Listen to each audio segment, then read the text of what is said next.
Hi, if you would like to enable or disable AI photo editing on Samsung Galaxy S25, then go in your phone settings and in main settings scroll up or down to find Galaxy AI tab. So let me just scroll through this list of different settings and here it is. Now we'll need to just go down a bit and find Photo Assist.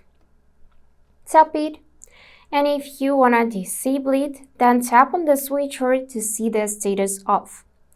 If you wanna enable it and use object eraser, sketch to image features, and so on, then tap on the switcher to see status on, and so the switcher would be blue.